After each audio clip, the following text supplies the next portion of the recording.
தமிழர் ஆட்சி பார்த்துட்டு இருக்க எல்லாருக்குமே வணக்கம். சீமான் அவர்கள் தனித்து போட்டியிட்டாரு. சீமான் அவர்களை பார்த்து விஜய் தனித்து விடப்பட்டு போட்டியிட்டாரு. இப்போ புது கட்சி ஆரம்பிச்சிருக்காரு அண்ணாமலை அவர்கள் அப்படின்றது ஒன்று இருக்கு. அண்ணாமலை அவர்கள் மேல அரசியல்ல 1000 குற்றச்சாட்டுகள் இருந்தாலும் அரசியல்வாதியா ஒரு நல்ல புத்திசாலியான மனிதர்னு சீமான் அவர்கள் முதற்கொண்டு எல்லாருமே பாராட்டின ஒரு அரசியல்வாதி தான் அண்ணாமலை.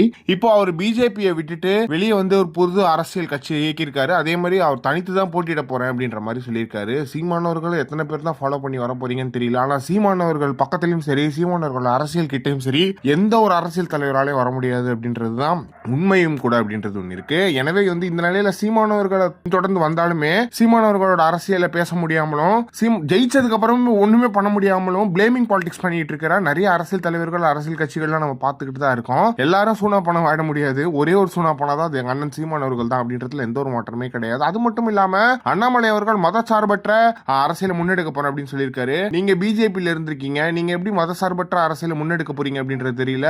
அண்ணாமலையை நம்பி நிறைய இளைஞர்களும் போகிறதுக்கான வாய்ப்புகள் இருக்கு அப்படின்ற மாதிரியான விஷயங்கள்லாம் சொல்லப்படுது. எனவே அண்ணாமலை எப்படியான அரசியல் கையில் எடுக்க போறாரு, ரஜினிகாந்த் அவர்களோட ரசிகர் மன்ற தலைவர்களை வச்சுதான் ஒரு கட்சி ஆரம்பிச்சிருக்காரு அப்படின்ற மாதிரியான செய்திகள்லாம் வெளியே வருது. இதெல்லாம் எந்த அளவுக்கு உண்மைன்னு தெரியல. எப்படியுமே ஒரு பிஜேபியில இருந்து வந்து அரசியல் ஆரம்பித்து அதுவும் தனி அரசியல் கட்சி ஆரம்பிக்க போறோம், அது மதசார்பற்ற அரசியல் கட்சி ஆரம்பிக்க போறன்றவரை எப்படி நம்ப முடியும் அப்படின்ற ஒரு கேள்வி வருது. இன்னைக்கும் சொல்றேன், என்னைக்கும் சொல்றேன், தனித்து போட்டிக்கிட்டு இருக்காரு. எத்தனை வருஷமா 14 வருஷமா தனித்து போட்டிட்டு இருக்காரு. இதுவே சீமானவர்கள் இன்னைக்கு வந்து 104 இடங்கள்ல வந்து நிரூபிக்கணும் அப்படின்னா சீமானவர்கள் கூட்டணிக்கு போயிருக்க மாட்டாரு. அவர் வந்து சரி ரீஎலெக்ஷனுக்கு போவோம் அப்படின்ற மாதிரியான எண்ணங்கள்ல தான் இருந்திருப்பாரு. அதுதான் சீமானவர்களோட அரசியல் அப்படின்றது இருக்கு. அண்ணாமலை விஜய் யார் வந்தாலும் சரி, சீமானவர்கள் தான் கெத்து, சீமானவர்கள் தான் மாஸ். இதை பத்தி நீங்க என்ன நினைக்கிறீங்க அப்படின்றது மறக்காம கமெண்ட் பாக்ஸ் சொல்லுங்க.